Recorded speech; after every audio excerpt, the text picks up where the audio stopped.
stampers, and welcome to Laura's Stamp Pad. Today I'm just going to show you a few things using the Peaceful Pines stamp set and the Coordinating Perfect Pines Framelits. You can find those in the Holiday Mini Catalog, and don't forget that they will no longer be available after January 4th, so be sure to get your hands on those before then. Here are just a few samples that I've created. This one here, I used the Gently Falling for the background there, and I actually have it debossed, not embossed. So the little dots are actually going down rather than popping up.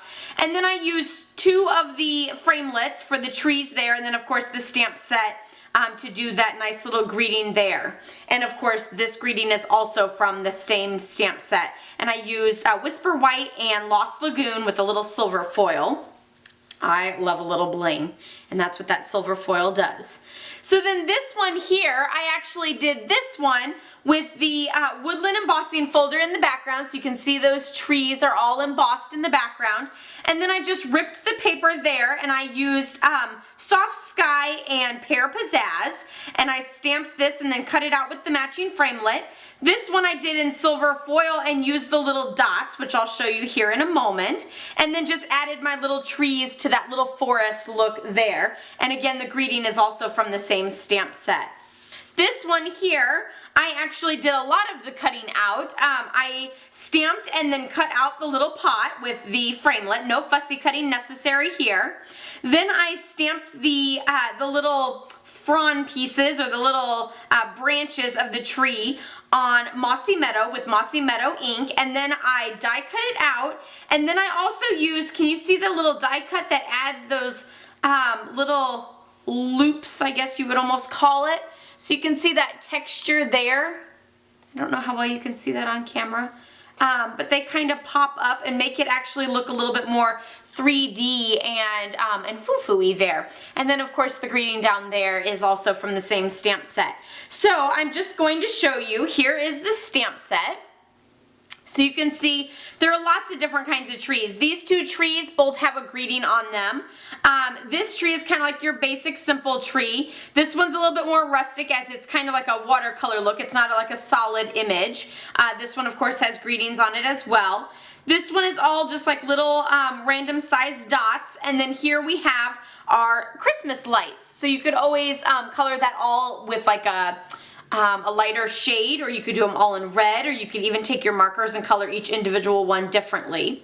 There you see is the little pot, and then you have the single ornament, the double ornament, the star, the snowflake, and the present, and then your three greetings. So it's a very versatile stamp set because you can get a lot of different things out of it, and it's an all-in-one. You have your greetings, your images, your extras, your background, like you could stamp the snowflakes all in your background. And of course you could use these trees all year round with some of the more basic ones that don't have the greetings on them too. So super fun. Then we have the framelits. So I will show you, there's actually the three trees.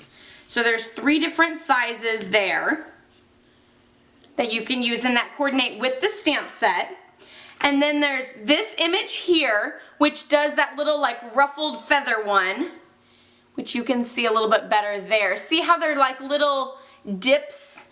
And then you can kind of poke them through and lift them up to kind of give like a feathered texture look, which you could awesomely do that with like an animal, you know, like maybe an owl, and give sort of like a feathered breast look to it.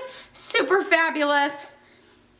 Then there's this one here, which does the little dots. So it kind of does like a garland dot. Here, I'll leave these flipped up. And that's what I use to do the dots on this silver one. So you see how there's that like garland of the dots. And then there's the double ornament, which coordinates with the stamp set to do to cut out both of the ornaments that you stamp. So you don't have to worry, it's a double stamp as well. So you don't have to worry about them being, you know, perfectly aligned together and not too far apart, because they stamp all as one. There's the little star, which I used for the top of my tree on this one. And then there's also another single ornament, and then a little tag for your present, and then there's the little bucket to use for your tree as well. So you can see the tree goes in the bucket, and you can use whichever one there. There's also another one which is just dots. So it cuts out the little dots, and I didn't actually do a sample with that one, but this is the smallest tree, and then you can see all those dots. It almost looks like cheese with all the dots cut out. But then, you know, you can always layer it with some yellow to make it look like lights. And I just did another tree of the same size in Daffodil Delight, so you can then just layer that right on top. And then you have those fabulous little lights peeking through, or you could always do it as like an ornament or something. And so here I did it in real red, and then you can see it peeking through there as well. Super cute. One other fabulous little thing I wanted to show you, that this just happened by mistake, but I was cutting out the trees, and this is the big tree here that I used for this one. And so I cut one out and I cut another one out, and then I saw this little reverse image. Do you guys see that? There's another tree. And you could use that tree as like a background tree because it's a little bit differently shaped than the stamp, but you could also stamp it too. It would just be a little bit different. But look how fabulous that is. So you can almost get like, here's a tree line at the edge of your paper, another tree, and then you could keep going or you could cut it off. And then you have those fabulous trees. So we could let's just rip that off there on the bottom. But see, there's a nice little tree line there, and that's just because I cut out the trees going that way, just like that. Super fabulous and a great way to use your stamp set and your framelits. Of course, you can bundle and save when you purchase both of them, both the Peaceful Pines stamp set and Perfect Pines framelits. So be sure to get those again before they are gone on January 4th. I'll be posting these samples as well as other ones with the instructions and dimensions and colors on my blog, laurastamppad.com. I'll leave links down below to those as I get those posted, so you can check those out by clicking the links below, or you can just go to my blog, laurastamppad.com, and see these and also lots of other samples from the holiday mini catalog and other samples from the big catalog too. So don't forget to check that out. Give this video a thumbs up if you enjoyed it, and I'll see you next time. Happy stamping. Bye-bye.